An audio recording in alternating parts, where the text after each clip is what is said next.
Wala ka pa rin bang naalala kahit ano? Oh, ito oh. Ano, pa-print ako ng balita. Tingnan mo.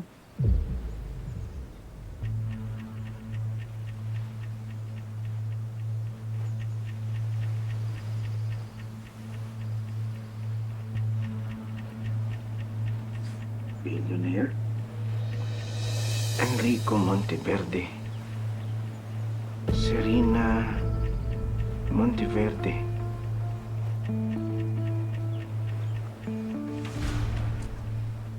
Wala akong maalala. Pag pinipilit ko isipin, sumasakit ng ulo ko. Bakit di nyo na lang kasi ako dalhin sa ospital o sa pulis? Alam mo kung pwede nga lang eh. Eh kaso nga, kasabwat nga sila sa pagpapapatay sa'yo. Kapag nalaman nila na buhay ka, tutuluyan ka ng mga yan.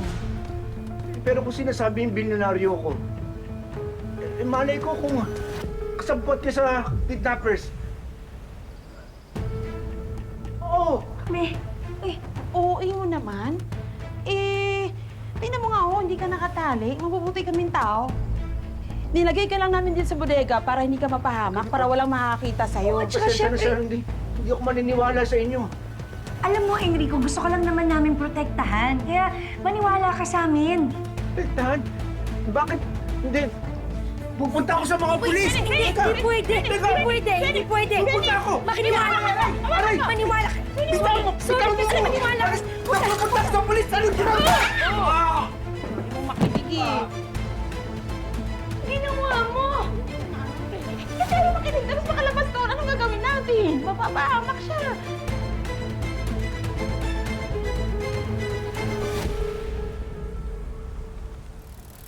Check-in time na sa resort namin. Kailangan ko na mauna, ah. Angel! Angel! Can you do me one more favor? Oo naman. Ano yun? Miguel Miraflor? Jacob ng Siklab. Wow! Uy! Grabe! Alam mo bang hirap na hirap ako makakuha ng ticket nyo? Sobrang sikat nyo kaya. Next time pwede mo akong kausapin. Bibigyan kita dahil friend ka ni Angel, di ba? Sige, maupo ka. Grabe! Pwede ba i-keep mo muna sa sarili mo yung tungkol sa identity ko? Promise. Walang makakaalam na may friend akong sikat na ikaw si Miguel Miraflor.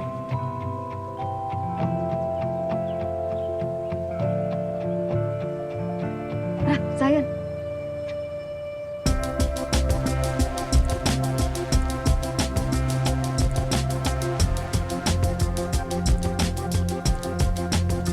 Tara.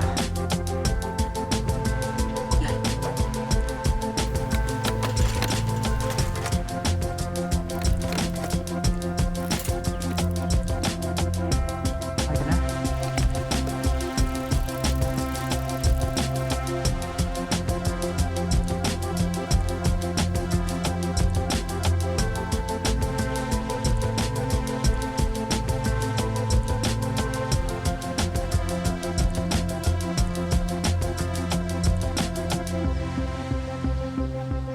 Sit down, bro.